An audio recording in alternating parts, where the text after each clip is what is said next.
Summer వచ్చేసింది కదండి, ఎండలు బాగా మండిపోతున్నాయి కదా.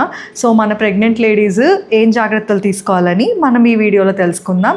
నేను మీ డాక్టర్ మృదుల, కన్సల్టెంట్ గైనకాలజిస్ట్ మరియు infertility specialist, Suresh super speciality hospital, Vinukonda.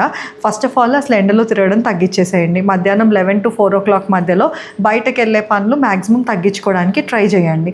Next ఏంటంటే బాగా వాటర్ తాగాలి. 2.5 to 3 liters వాటర్ అన్నది దాహం వేసినప్పుడు కాకుండా మధ్య మధ్యలో తాగేటట్టు చూసుకోవాలి. వాటర్ అంటే జస్ట్ వాటరే కాదు, ఫ్రెష్ జ్యూసెస్ కానీ, లస్సీ కానీ, సబ్జా వాటర్ కానీ, కోకోనట్ వాటర్ కానీ ఏవైనా తీసుకోవచ్చు. టోటల్ 2.5 to 3 liters తీసుకునేటట్టు చూడండి. సరే తాగమన్నా కదా అని చెప్పి కూల్ డ్రింక్స్లు, టీలు, కాఫీలు ఇట్లాంటివి తాగొద్దండి. దానివల్ల మళ్ళీ గ్యాస్ పట్టేస్తుంది అండ్ డీహైడ్రేషన్ అయ్యే ఛాన్సెస్ కూడా ఎక్కువ అవుతుంది.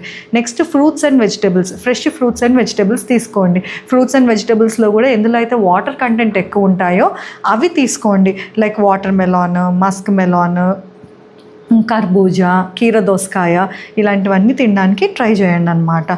నెక్స్ట్ స్లీప్, ఎడిక్వేట్ స్లీప్ అన్నది ఉండాలి. 8 to 10 hours ఆఫ్ స్లీప్ అన్నది తీసుకోండి. ఇన్ కేస్ ఎండలో బయటకు తిరిగారనుకోండి, అంబ్రెల్లా వేసుకొని తిరగడం అలవాటు చేసుకోండి. తిరిగి వచ్చిన తర్వాత కూడా మంచిగా రెస్ట్ తీసుకోండి.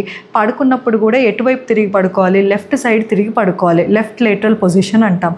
లెఫ్ట్ సైడ్ తిరిగి పడుకోవడం వల్ల ప్లాసెంటల్ సర్క్యులేషన్ అంటే బేబీకి వెళ్ళే రక్త సరఫరా అన్నది మంచిగా జరుగుతుంది. దానివల్ల ఉమ్ము నీరు తగ్గడము అండ్ అలానే బేబీ గ్రోత్ మెయింటైన్ అవ్వడానికి హెల్ప్ చేస్తుంది అనమాట.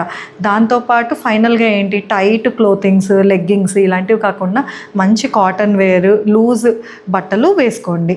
సో ప్రెగ్నెంట్ లేడీస్ మీరు ఈ జాగ్రత్తలన్నీ మంచిగా ఫాలో అవ్వండి సమ్మర్లో.